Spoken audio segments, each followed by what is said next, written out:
That we are planning on having a Princess Cafe next month, but I'm not sure what it's going to be yet, but we're working on it, just so you know, so mark it on your calendar.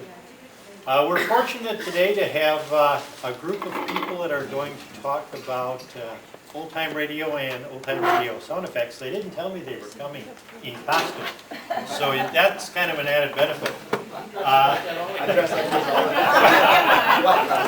I didn't want to tell you that Bob's a little different, but he is a little different.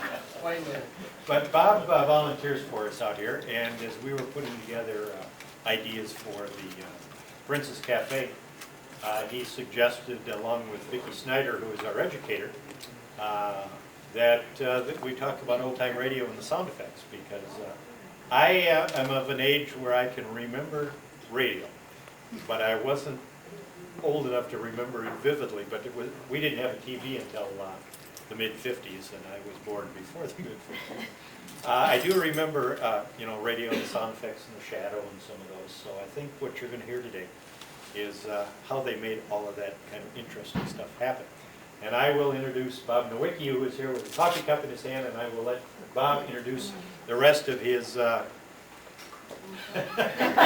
cohorts. Cohorts. Thank you very much. Thank you. Thanks. It's one of the most fun things that I get to do, and I'd like to introduce the two people who are most responsible for the Rochester Radio Theater Guild being in existence. That started about 14 years ago. I'll let Dick Getzman and Bob Rubel. And there are two of our stars, our directors. So Dick, I'd like to have Dick tell you a little bit about the history of Radio Theater Guild as we exist. And then we'll go through a little bit of sound effects and that, and some of the things. We didn't bring everything, but some of the stuff, the fun things that happen and what we do. And then we'll have a skit at the end, okay? So Dick, you want to tell us, and Bob? No, that's Dick. I'll refer to him. Whatever. Up to him. Oh, and there's Zonti, my partner. Zonti Scolas, right? Well, Bob already blew it for me because my name is really Robert Redford, but since he used Dick Getzman, I try to avoid using that name because there are some people who really know me by that name. So Dave Dunn being one of them. He almost turned around and left when he saw me here.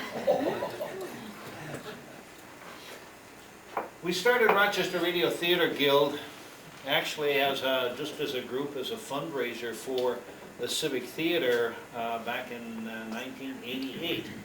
And did a few radio shows there. It was very successful. We filled up Civic Theater, raised some money for Civic Theater. It was so popular, they said, hey, let's do it again. And so a couple months later, we did another show there and raised some more money for them. And those of us that were in the show said, boy, this is really fun. Let's keep it going. And Civic Theater didn't want to kind of keep as a sponsor. We said, well, we'll just strike out on our own, which we did. So a few of us got together and said, hey, let's form our own group. And I came up with the name Rochester Radio Theater Guild. I thought that sounded very artsy, craftsy. So we used that name, and we formed a not-for-profit organization way back when, and so we've been doing these shows for 14 years.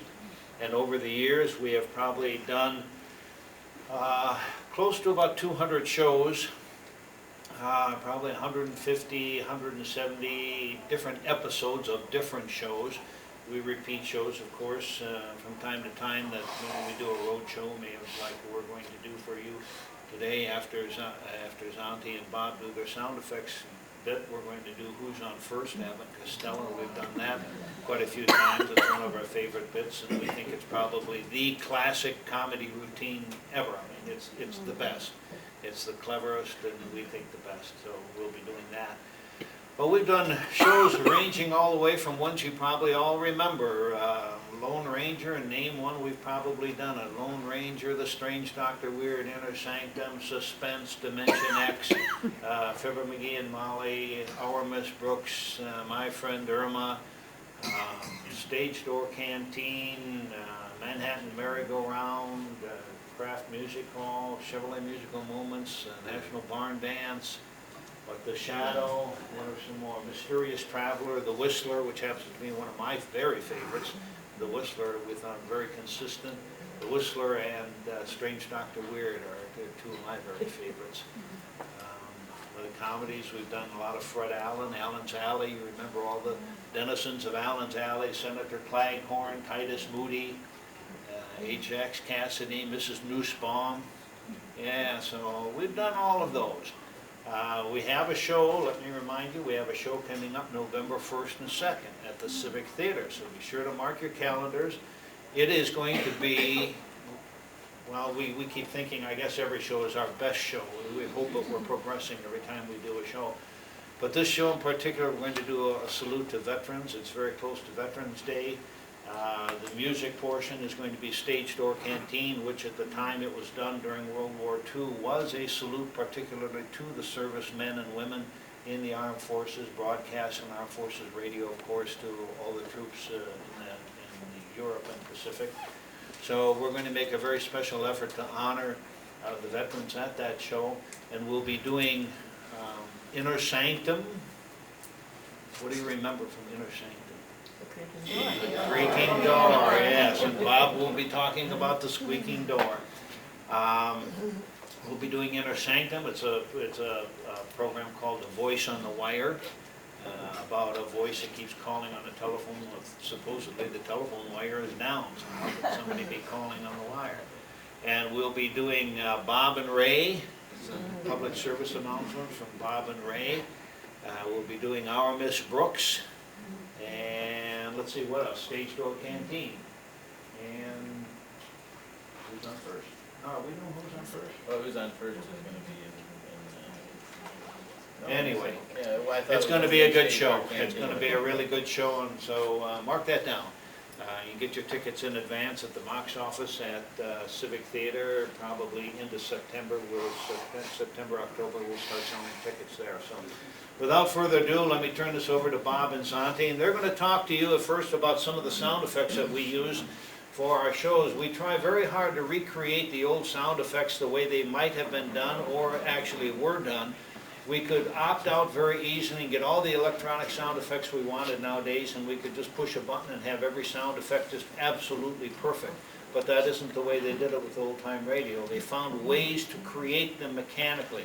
A few things were recorded, and they used the old disc recorder, so once in a while they had an old vinyl or clay record that they would use for a sound effect, but most of the time they actually did the sound effects. If you heard a dog barking, it was probably a person doing the barking. We don't do that for our shows simply because if it were a serious show and somebody did the bark, how the audience would laugh. So those are the ones that we do record. But if you were in a radio studio, you would see that happening, and of course back in the 40s it was accepted, so people didn't laugh at it because that was, they kind of knew what to expect. Some of the audiences today don't know what to expect. But all of the other things Bob and Zante have created, so I'll turn it over to them to show you some of the things that they've done. Thank you. I just crossed off the first 10 minutes of my talk. That's what Dick says. We are careful, and we do have a lot of fun. It's most fun to try to be creative and generating the sounds. We try to do it as we think they did it. We're not always sure. There's not a lot of material written about how they did sound effects because people at the time, that was their job. They like to protect their own interests, you know. So there's a few things out, but for the most part, people, they faked it. Most of the sound effects men were drummers, percussionists by trade. I mean, they worked in bands and they played in the evenings and at night, but during the day when some of these shows went on, that's how they kind of earned their money. So a lot of timing and things like that to do with that. As Dick says, we are careful when we do things. In a serious play, we really try to play it down and we sit back quietly and we kind of do things because yes, the audience looks and they get a giggle out of us doing something. And if there were bats in a spooky thing of bats, I wouldn't use the same thing as we used this one time with this umbrella. And the umbrella flapped around and I forgot to bring my umbrella, but we had that and it was a lot of fun and people would always laugh. And then it fell apart on us a couple times. We had little problems and we just kind of threw it up in the air and everybody got a kick out of it. That was really great. The most fun part of that whole thing was at the end of the show, a fellow said, we had this whole stick about vampires, if you remember, and the bat, and at the end of the show, guy says, "You really look like you're having a lot of fun." And we said, "Yeah, we are." And then he says, "What's the bit with the umbrella?" And I said, "Well, that was the bat." He says, "What bat?" "Well, that's the vampire." He says, "What vampire?" And he missed the whole thing. So, that would take you some of the common things we do. My partner Zanti and I have been working for, I don't know how many years now, about 5 years together. And Where's Auntie? yeah, where's that? Some of the most common things. Sound effects are used for two reasons primarily. One is to create an atmosphere, a mood, set the mood, the background. You'll hear some common things. I'll just try. Is this? Can we turn that up? I mean, a little thing like, and I don't know, we don't. That's not. How about the actual?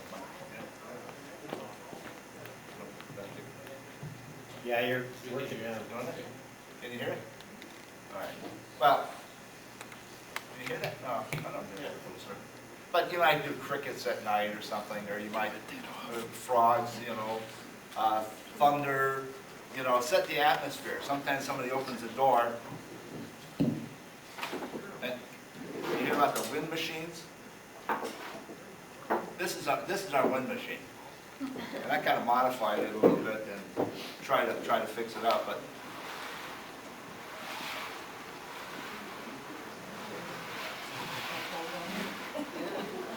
does it sound like wind? And all it is a piece of it's just a piece of piano over a drum that I kind of put some screening on, and then depending on how you actually turn it and how if I press down on it, I can maybe. And we actually found out that one time we were doing it, we had a long sequence and we phased in a tape. So we wouldn't have to sit there and do it. We stopped it and had to phase in tape. And we couldn't tell the difference. It was really good. We thought, well, we'd get away with it. But it really did sound pretty good. So that's the well-known wind machine. So that's atmosphere, moods. Sometimes passage of time is another thing.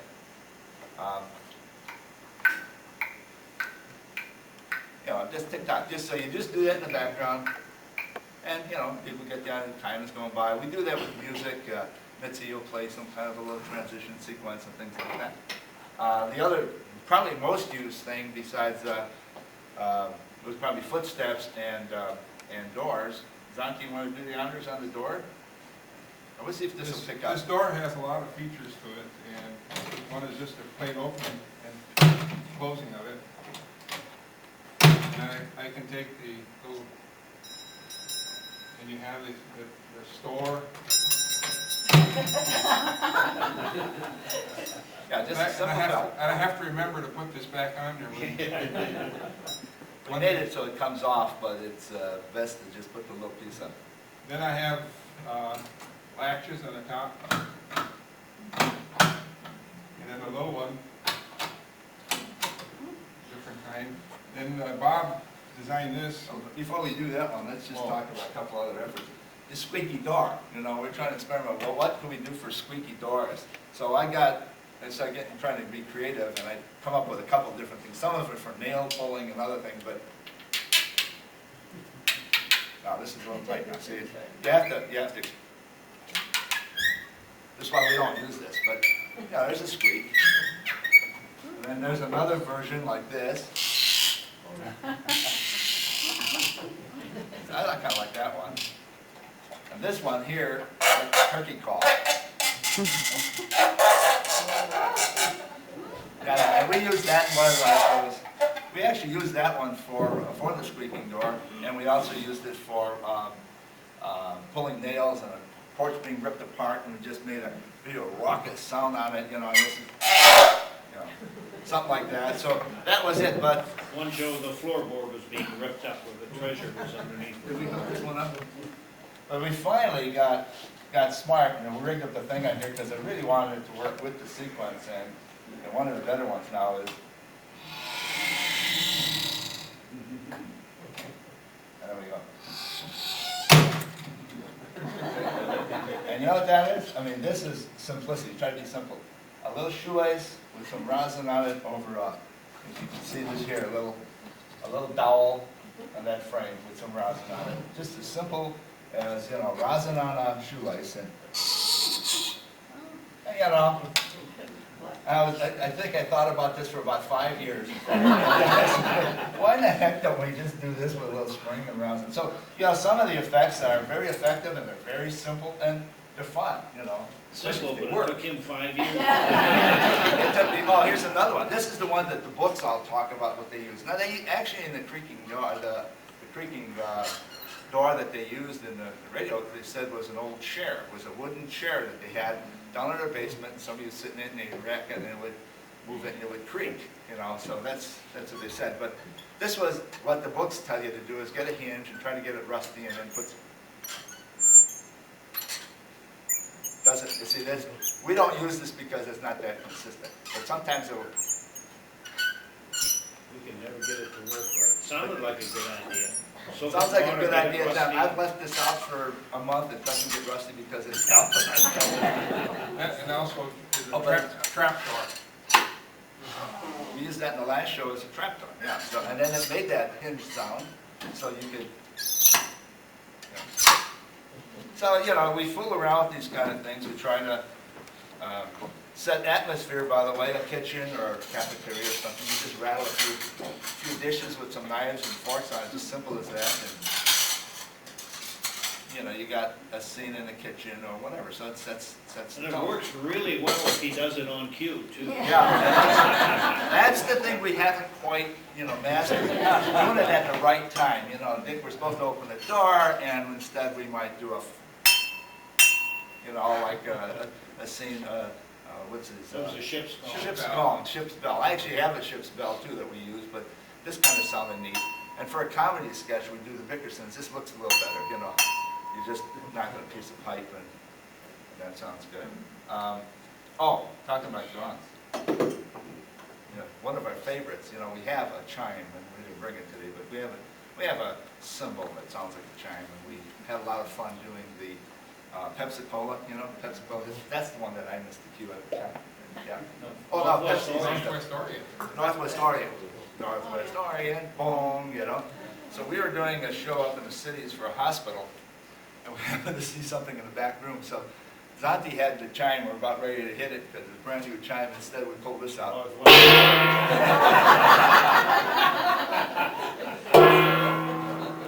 Now that's where you have the fun. This happened to be, it happened to be laying in the back room. And unfortunately, I mean, it was in the junk pile, but we kind of, somehow we got left with our drops. We have a tub with Fibber McGee and Lawless Yeah. closet. We don't have that here. That's really kind of a neat thing to do. We have a lot of fun with it. But this got left in the tub that day. We put it in the bottom of the tub so that it would make more noise when all the cans fell in and all that. Little About 2 interesting shows. sidelight is that we have inventory, are working on inventorying everything and assigning numbers, and so we know all of our equipment where it is. That bedpan happens to be item number 2. Sense of humor. Yeah, the Fibber closet, as I said, explained that we put up a ladder and we got all kinds of cans and tin cans and stuff put inside of it and it's just kind of a big thing. And a big old wash Big tub wash on the tub. bottom, so that all falls into But it. you know, Fibber, you open up the closet and every show they'd open up the closet someplace and then all the noise and all that stuff. So we had some most fun and you just push those cans off. And so we always try to add something to it, and then at the end we have a little bell like ding, you know. Hubcap. And a hubcap, yeah, so we added the hubcap, and Zanti's the hubcap spinner. And it's quite an art to spin that on cue and get that to work. So, we have a lot of fun. Again, setting atmosphere or showing transition. Of course, transition, people walk a lot, so almost every show we have some kind of a walking. And I used to have this rigged up where I actually would have 2 different pairs of shoes in here. One was women's shoes, one was men's. I have different. It depends on what kind of a. That's on a hard surface. I had a wood surface, a carpeting surface. The way we like to do it now is, I read someplace about the Garrison Keillor show, the Lake Wobegon and Tom Keith. does a pair of shoes, and we have a couple different pairs of shoes that give you a different effect, and you can walk and run, but does it sound like shoes, what? And then if we wanted to walk in gravel or something, and there too, the snow, you would use baking powder, and I thought we had some packed away here, but couldn't find it. But, you know, you might use a bag with gravel. Rice Krispies work really well. Rice Krispies work, do we have the Rice Krispies? So Rice Krispies works well. About I'll 15 have to minutes. just do this, or I'll have this down here. And just with your fist or something, you can get a sound of people walking in gravel, snow, leaves. You know, again, transition, go from one point to another. And people, you know, you put more of your imagination into it. Of course, there's also the old with the gravel, and I just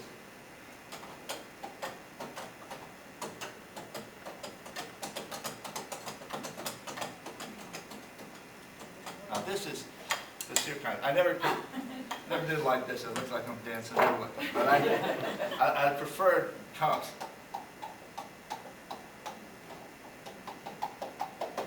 And we found these little plastic cups, and we've been using that. And usually I'll spread this gravel out on the cup, and then it sounds pretty good. But I like the cups, and so we use that sometimes. And once it gets in, it just depends on what you're trying to do. What else? We got slap, traps, or whip, mule train. You know, that's kind of what we do. Made it so it doesn't hurt the hand too much, but it does. That's the Pepsi thing. Go ahead. The simple little effect. You know, to get that noise if we do it on cue again. Then we have we have one here that usually works best in front of a microphone, but I don't have a lot of them. We don't have it. Okay, let's just try it like this.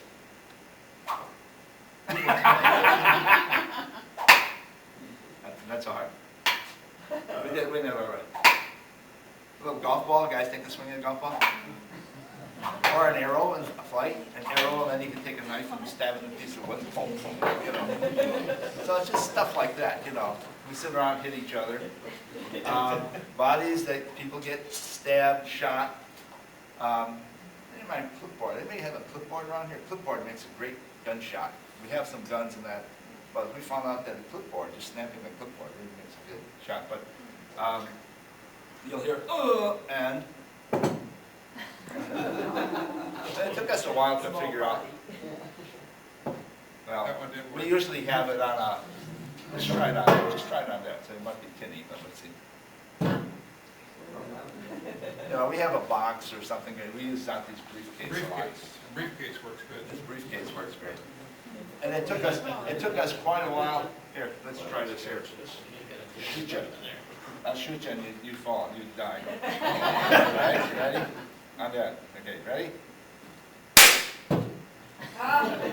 But doesn't that sound like, I mean, that's, and the guys, so, you know, you do stuff like that. Simple little things. It took us a long time. We had all kinds of different sandbags and all that, and we finally realized it didn't sound effective. That little delay of having two weights here, so 1, 2, you know, body falls, it doesn't just go clunk.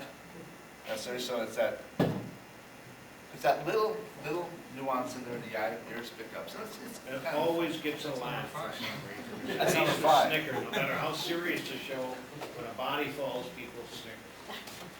we use a styrofoam sometimes for breaking wood and that. This here, we've got or something creaking, a lot of it creaking and that. Another good creaking sound, by the way. I lost something. Oh wow.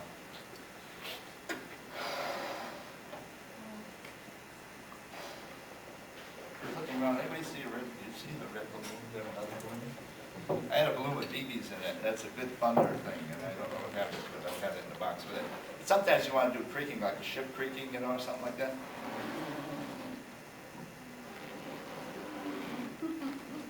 Just It was a boat rocking against the wharf. Rob Oker. We did this on that one skit we had on the internet, and you know, just something like that. It could be a creaking door. And if I put BBs in here and roll them around, and I had one set up like that, I don't know what happened to it.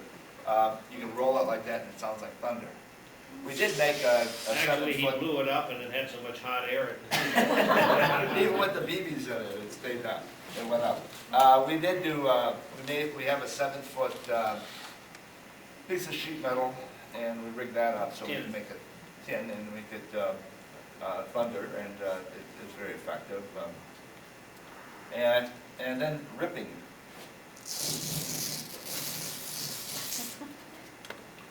So, you know, You can do it fast. We had one show where we were supposed to do it fast. And sounds a little different.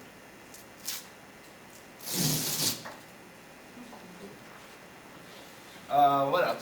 Those are some of our more, common ones. Of course, as Dick mentioned, we do have things on tape. There's even ways of doing some car sounds and things like that that you can do. I'm working on one. I was trying to get screeching brakes, and I know that I've tried it on glass and with nails, and I get some effects. Again, it's not always that consistent, so we haven't done it. We use the tape, but usually we have an engine running sound, and I've been fooling around with if we kind of do it when we have a need, but I know what I'd like to do for like a stagecoach and stuff now. I'm gonna rig up a thing so we can have the who's and the, and chains rattling and all that. That's a piece of apparatus that I found some information about. And a lot of things that we have, as I said, we have fun. It's good when you do the comedies, then you do that. Some of these things, like I said, we do drop the bodies and that, but even that, you'll see us not do it as obvious in the front. We'll go kind of on the back and just drop it. Because the audience laughs. I mean, they need that comedic relief, which is good sometimes, but then you don't want to break the spell that everybody's working on so hard. The actors are doing such a great job, and then all of a sudden they just start laughing because the sound effects man. They laugh at us anyway sometimes. But, what else do we have, Don? Oh, and then we have a very authentic piece of gear here. This is actually from a radio station, and we close some of our shows with the NBC sign-off. And so This is NBC, the National Broadcasting Corporation. Now, this is an actual. You want to do the last one? Oh, then during the war, they had an announcement if there was going to be news about the war, then they would add a tone like that. That was a signal to the stations that there would be We tell the local stations not to break off the Right. network for local news, which they often would do. They'd have a minute in between for local news before the next network came on, but what they would do all four of them. So, yeah, I was just going to do. When they heard that fourth note, it said, "Don't break. We have an important news bulletin, a war bulletin." So And we even marked these NBC. We mark them because we do have people that sometimes fill in for sound effects guys, and they're not really that well trained. So that's their version of NBC, and they'll never live that down. Never live that down. Oh, doorbells, door. So we use that for doorbells. We have buzzers. We have a real, the doorbell and stuff like that. So we need that. But that seemed to be the one, especially back in the 70s and 40s, that people seem to like. Any questions that you might have about sound effects? I mean, we didn't bring everything. But like I said, we try to have fun. Part of the creativity. one little thing we've learned that trick we picked up with gunshots, we have the loadable cap guns. They have 6 shots on them, and they work well. They make the right sound. But we learned that you always have 2 of them, and you shoot 2 shots each time. Because if you just do one, it may not go. But if you always do bing, bing, you're pretty certain you're going to get one of them to go. They mean try to do it at the same time, synchronize it, and it works, and those things are pretty good. I always worry that after a show, did I reload these things or not? So we usually reload them. But I kind of like this here because it's simple and it's loud and it gives you the effect and it's foolproof. And that's what we kind of go for because witness knows we screw up enough. We have Zonti holds a gun and he snaps at so people think the gun. Yeah. We don't want it as mundane as a paper. What else do we have here? I think basically that's it. We do pouring into glasses and things like that. So you had a question, sir? About 15 years ago at the Holiday Inn downtown, they had a radio show, and And one whose mother did this, or some network was doing that, I guess. I think she was doing it with her mother, and done, it was us. That was interesting. That was us. Who's that? War of the Worlds. War of the War of Worlds. the Worlds. Yeah, she did one of the parts that her mother had done on radio. Who was that? Oh, yeah. Trying to That's think of right. her name, but I can't Yeah, think that of her was, name that was this group, before my time. I We don't know have if I so was many born then. people that, it's not a group that's been the whole group ever since. We get new people all the time. Some people, for one reason or another, can't get in a show, so they're dropped out. But there's always people that take their place. We always have new people, and sometimes we lose people, but that's just the way it is. We've had consistently, our mailing list is out there. Well, it's over 60. Well, a mailing list for everybody is close to 300, but of the, what we call the active group, there's probably usually somewhere between 20 and 30 people who actively participate in the productions from time to time. Now, years ago, I enjoyed the radio programs because they were really clever. I mean, you didn't have TV, and then when you're younger, your imaginations are Well, greater, that's- your ears are better. That's sort of our tagline, is radio theater, the theater of the mind. And that's where, the power of your mind and your imagination. When I first started with this group, and of course the actors are busy reading, the director's facing backwards, but us guys are sitting there with our thumbs, just nothing to do for the most part, sleeping. But I would look at the audience, I'd kind of look out at the audience, I like to watch the audience. And the first few shows, I was thinking, God, I thought the show was good, I didn't think it was this boring. And I'd see people sitting like this here, And they're closing their eyes and they're listening like they probably did to the radio, imagining themselves as kids probably listening to the radio. And they just kind of close their eyes and get the scene in their minds. And it was really interesting. And before I finally realized what was happening, I used to think, God, are we putting them to sleep or what? We hit things a little louder and stuff like that. So, I think, any other questions? How about galloping horses? Yeah. Well, that's... Don't ask him to do it, he can't get the timing right. You know what? I have to spread this out a little bit, but, and then you just, just talk to her, and then the guy gets off, and we usually creak some leather, and then he, footsteps, the guy walking away from the horse, or whatever, we'll even transition. We did this in that show that we had, and it worked out pretty well for us. Currents at Owl Creek Bridge. Yes, that was a good show. But we have, we try to do as best as we can, things with the talent we have. And Zanti does a great job. Do you tape your shows? Yes. Yes. We sell the tapes for price, sure. We do tape the shows, and we have an archive record of all our shows, so we have probably, we're up to 190, I don't know, we have a lot of tapes from the shows. Some of them are just purely records, and some of them are some pretty good tapes. We haven't gotten into selling them at all, other than to the people within the shows, and a few sponsors want them. How about putting them on the radio? We did for a while. We were on for over a year, maybe almost a year and a half. We were on KROC AM on Sunday evenings, Rochester Radio Theater Guild on the air. We had 50 minutes. But these are actual shows. Yeah. Where do you get the scripts?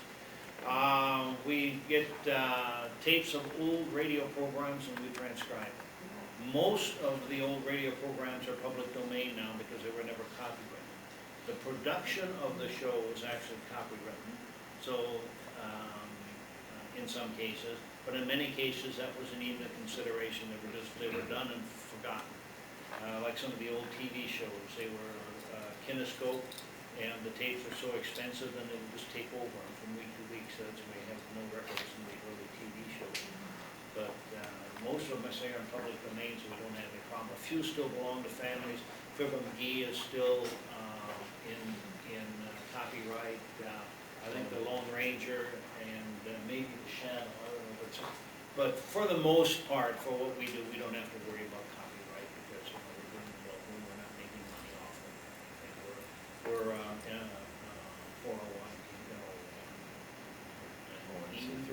whatever it is, not for profit. The process. Do you- whatever. 501c3. Do you do 501c3. voice Thank impersonations? you. What was that? 401k. Do you do voice Yeah. impersonations? Yeah. Well, Do you do voice impersonations? yeah, Bob does. We have a few talents that, a few people that can do a pretty good job, you know, we don't. Could we hear really one? Try to Two. do, yeah, we don't do a lot of that because, Well, you know, you'll hear it, you'll hear You'll hear some. Lou Costello here in a minute. Okay. And, yeah, Bob does, what is, Well, I do Fibber McGee every once in a while. Oh, doggone it, Molly, don't you sit there and tell me that. He's just kind of a cantankerous old guy. And then Fred Allen, you know, he had kind of a high-pitched voice. Well, good evening, Portland. It's nice to be back in Emmons yeah, yeah, I mean, Bob Pat does. Sheehy does a lot of. Yeah, Pat Sheehy, we have several people that can do. The Shadow, I think our Shadow sounds better than the Shadow. I mean, really, seriously. in most cases, we don't really try to impersonate the voice as such. What we try to do is get the character, and people will swear that's it. And it may be a totally different voice quality, but if you have the nuances of the voice and the inflection and so on, that's what people remember. And in many cases, it would come very close to the original voice. You listen to our tapes and you listen to real ones, and say, gee, it's hard to tell the difference. You sound like Bob and Ray, Bob Well, they do that too. We're gonna do Bob and They Randy. will be doing Do that in the show. And basically, there's a process of, you know, going through scripts and looking for new shows and something different. And then people always ask us, are you gonna do this again, this again? But, you know, part of the process is to transcribe the scripts, and then we have a casting call, you know, and auditions, and then when we start that, I usually get a copy, and Zanti would get a copy of all the stuff and highlight all the sound effects. They lay that out for us, and immediately start thinking about how we're gonna do this and that. So we just start playing around offline and bringing this stuff to the rehearsals and little by little phasing it in, so that as we go along, we're starting to now do more rehearsals with the actual sound. One of the things we always did is we work on sound effects and get things we sounded pretty good, and then when we put them under the speaker system and the microphones in the real theater, it sounds quite different. And we always did these technical reviews like the day of dress rehearsal. So in the morning, we'd get together, set everything up, or the night before, and then Santi and I and Dick would sit there and go through the whole play, you know, and all of a sudden something would go like, what was that? And back to the drawing board real quickly now, because we got a rehearsal in the evening, so we would change things. But we've had some pleasant surprises. The Pit and the Pendulum is the one that I remember the most. That was one of our earlier shows that I was involved in. And I like to laugh to say that, you know, I was the Pendulum and the Pit, and a minor role as the Big Drip. Yeah, the Big Drip, but the Big Drip was the one. We got the pendulum swishing with the yardstick and what was that, whisk broom? Yardstick and sandpaper on a sandpaper. yardstick and a whisk broom sliding. Should have brought that along, I think that's still on. So it was a swish of the pendulum. It was beautifully, and it sounded. So for 5 or 10 minutes, I'm standing, and that was fun. And then we had the Pit was just an echo thing with a block of clay that I molded so it would hit the water right and splash and make a thing in a bucket. And it was really neat with the echo and the reverb. The thing just sounded like it went way down, you know, and just, that was great. But there was a drip in there, see, a drip. And we tried everything for a drip. And, you know, no Water comments. dripping from the walls. But the water was just, and you couldn't do it and do it. Just, nothing sounded too good, you know, sponges, all kinds of things that get water dripping. And I was standing there, and Dick was walking through, and I was standing there, and we had this drummer's block for this tick-tock, kind of little thing like this, but a drummer's block, you know, the drummer would use. And I had a this snare brush thing that I was using for something else. And I tapped it on there, and with the echo thing was still set up for the drip, and all of a sudden it sounded just like a drip. I mean, it wouldn't sound like in real life, it wouldn't sound like anything but a bunch of plastic little wire hitting this little thing. But when it came through the system, it went. Well, I mean, we were like, What? And that was like, that was one of those accidental discoveries that you would have never thought of, so. Anyway, thanks for your attention. My question? Let's have the real start. Yes, I'd like to ask, you always do your shows, you have Friday and Saturday. yes. Have you ever thought of doing like 2 weekends or 3 or 4 days or? We have thought of it. The problem is, right now, we're trying to stay connected with the Civic Theater because it's just a perfect venue for us. But trying to fit into their calendar is extremely difficult, and, you know, so that's all we could get. 2 nights at Civic Theater, of course, gets us 50% more audience than we ever could before. The most we could get in was 200 at Peace United Church. We get 300 at Civic Theater, so 2 nights there is, Well, they're that's the so, best we can do. the shows are so good, I was, sometimes the weekend, you're out of town or something, and you wish they would be next weekend too. Thank you, I'll give you your dollar out. Well, they're great. We appreciate it. And we thank Bob. Bob was a sponsor back when, in his working days, before he was totally retired. Yeah, Or it's great. partially retired, but he was a corporate sponsor for years. Let me give you a plug on that, Dick. Some of you folks are still want to spread the word on something. I'll tell you, these folks, every show they did, they put a new commercial together for us. They would rewrite a commercial, and they were all very clever. So if you got a little advertising you want to do, you might want to consider supporting them a little bit. We poke fun at everybody. I felt kind of guilty for what we were giving them from a fee point of view for the So amount of, now he tells us. I was gonna tell you. for the amount of creativity that was going into the commercials. They're really very clever. So now I know how we get Foley artists. We just find a couple of old guys that got nothing better to do, and then they sit around thinking of things that's gonna sound like something that it isn't. Doesn't make sense. He's ready for retirement too. Oh, Well, we want to do Abbott and Costello for you. And we, as I said before, that we think it's probably the finest comedy routine. No, we won't use the mics. I think you can all hear us. Can you hear us well enough? We won't use the microphones. I can't hear the other guy. Pardon? We could use the mics, I suppose, as long as we have them here. If I should move in front of the speakers, then there can be a problem. It will be until I get Yeah, it. I guess so. Okay, bring that over there.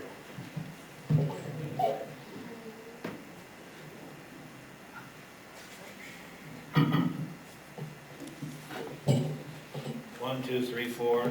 They're coming across at all. That help a little bit? Yep. Okay. Okay, I'm gonna get mine a little bit. Okay. Still here, okay? Well, the scene opens with Abbott and Costello talking about baseball because Costello's friend Joe DiMaggio supposedly had invited him to the New York Yankees to try out as a catcher for the New York Yankees. So that's the setup for the scene. Well, Costello, I'm going to New York with you. You know, Bucky Harris, the Yanks manager, he gave me a job as a coach for us as long as you're on the team. Look, Abbott, if you're the coach, you must know all the players. I certainly do. Well, you know, I never met the guys, so you'll have to tell me their names, and then I'll know who's playing on the team. No, I'll tell you the names, but, you know, strange as it may seem, they give ball players nowadays, they give them very peculiar names. You mean funny names? Yeah, strange names, pet names like Dizzy Dean. And his brother Daffy? Daffy Dean. And their French cousin? French. Goofy Dean. You mean Goofy Dean? That's what I said, Goofy Dean. Now, you tell me who the players are or not. Okay, well, let's see. Let's start with the infield. We have, on the banks, we have, well, who's on first? What's on second? I don't know who's on third. That's what I want to find out. Well, I say, who's on first? What's on second? I don't know who's on third. Are you the manager? Yes. You gonna be the coach too? Yes. You know the fella's names? Well, I should. Well then, who's on first? Yes. I mean the fella's name. Who? The guy on first. Who? The first baseman. Who? The guy playing first base. Who is on first? I'm asking you who's on first. That's the man's name. That's whose name? Yes. Well, go ahead and tell me. That's it. That's who. Yes. Look, have you got a first baseman? Oh, certainly. Who's playing first? That's right. When you pay off the first baseman every month, who gets the money? Every dollar. All I'm trying to find out is the fella's name on first base. Who? The guy that gets the money. That's it. Who gets the money? He does. Every dollar of it. Sometimes his wife comes down and collects it. Whose wife? Yeah. Well, what's wrong with that? Look, all I want to know is, when you sign up the first baseman, how does he sign his name? Who? The guy. Who? How does he sign his name? That's how he signs it. Who? Yes. All I'm trying to find out is, what's the fella's name on first base? No, what's on second? I'm not asking you who's on second. Who's on first? One base at a time. Well, don't change the players I'm around. not paying changing nobody around. Now, take it easy, I'm only buddy. asking you who's the guy on first base. That's right. Okay. All right. What's the guy's name on first base? No, what is on second? I'm not asking you who's on second. Who's on first? I don't know. No, he's on third. We're not talking about him. Now, how did I get on third base? Well, you mentioned his name. If I mentioned the third baseman's name, who did I say was playing third? No, who was playing first? What's on first? What's on second? I don't know. He's on third. There I go, back on third again. Can you stay on third base and don't get off it? All right, what do you want to know? Now, who's playing third base? Why do you insist on putting who on third base? What am I putting on third? No, what is on second? You don't want who on second? Who is on first? I don't know. Third base. Look, you got an outfield? Sure. The left fielder's name. Why? I just thought I'd ask. Well, I just thought I'd tell you. Then tell me who's playing left field. Who is playing first? Stay out of the infield. I want to know what's the guy's name in left field. No, what is on second? I'm not asking you who's on second. Who's on first? I don't know. Third base.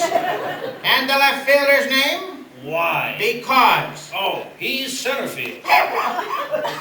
Look, you got a pitcher on the team. Oh, sure. That pitcher's name. Tomorrow. You don't want to tell me today? I'm telling you his name. Then go ahead. Tomorrow. What time?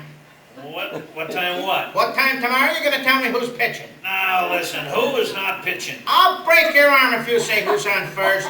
I want to know what's the pitcher's name. Now, what's on second? I don't know. Third base. base. You got a catcher? Certainly. That catcher's name. Today. Today and tomorrow's pitching? Now you've got it. All we got so far is a couple of days on a team. You know, I'm a catcher too. I get behind the plate and I do some fancy catching. Tomorrow's pitching on my team and a heavy hitter gets on. Yes. Now, that heavy hitter bunched the ball. When he bunched the ball, me being a good catcher, I'm going to throw the guy out at first base. So I pick up the ball and throw it to who? Now that's the first thing you've said right. I don't even know what I'm talking about. Well, that's all you have to do. Just throw the ball to first base? Yes. Now who gets it? Right. Right. Look, if I throw the ball to first base, somebody's got to get it. Now who has it? Naturally. Who? Naturally. Naturally. Naturally. So I pick up the ball and throw it to naturally. No, you don't. You throw the ball to who? Naturally. That's different. That's what I Hey, said. you're not saying it right. I throw the ball to naturally. You throw it to who? Naturally. That's it. That's what I said. Now, listen, you ask me. Okay, I throw the ball to who? Naturally. Now you ask me. You throw the ball to who? Naturally. That's it. Same as you. Same as you. I throw the ball to who? Whoever it is drops the ball and the guy runs to second. Yes. Who picks up the ball and throws it to what? What throws it to? I don't know. Throws it back to tomorrow. Triple play. Yes. Another guy gets up and hits a long fly ball to because. Why? I don't know. He's on third and I don't give a darn. What? I said I don't give a darn. Oh, that's our shortstop.